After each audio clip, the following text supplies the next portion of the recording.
Well, we had another vote on the bailout bill, but this time the bill was much worse. You know, it's pretty amazing. You take a very, very bad bill, appropriating $700 billion, and you can't get enough vote to pass it. So you take it back out.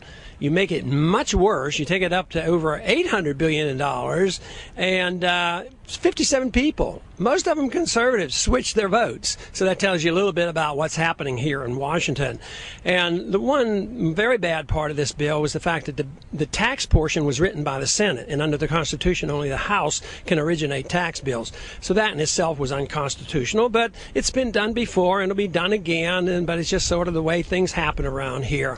But this bill, again, is just more of the same. I did get a minute and a half on the House floor today to talk in opposition to the bill, and one of the points I made once again was that they're really not dealing with the problem. They're dealing with a credit crunch, and there is one, and it's very, very serious. And if this bill wouldn't have been passed, it would be very harmful to the economy. But my contention is passing the bill is going to make it even that more difficult for the economy.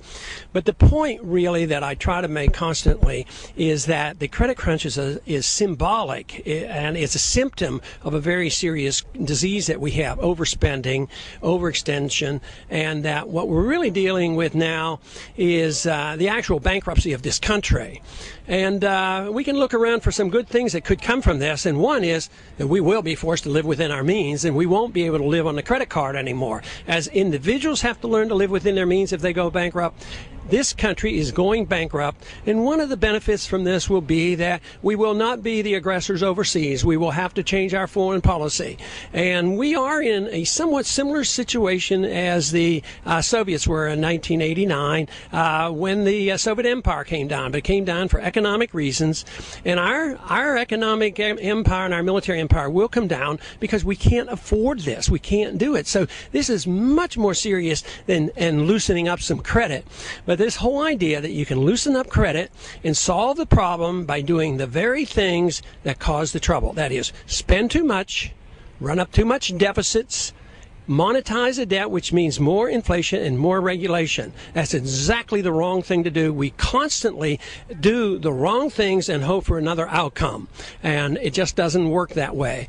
But today, I think, is even a sadder day than it was on Monday. Monday, we had a little bit more joy, saying the people spoke, the members of Congress listened, the bailout didn't go through. But here today, when the special interests got their 2 cents in, or their $10 million worth of lobbying in, the members switched their vote.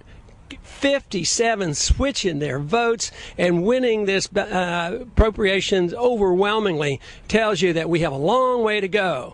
So we have to be on our toes if we do have this bankruptcy, which I expect we will. We better be on our toes and ready to make sure that we have something to say about rebuilding this economy and rebuilding our republic and rebuilding our country, rather than letting those who destroyed what we've had, destroyed our freedoms, and destroyed our money, and destroyed our economy.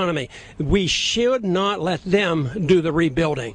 And that can be done. I think there's enough people who have awakened in this country, who have been energized, and who are now studying Austrian free market economics, and they understand it. And a lot of young people, I see them constantly. They're understanding this, and they're willing to study. So I do, in spite of all the tragic messes that we create here, I still remain an optimist that the young people will finally come around and straightening out this mess.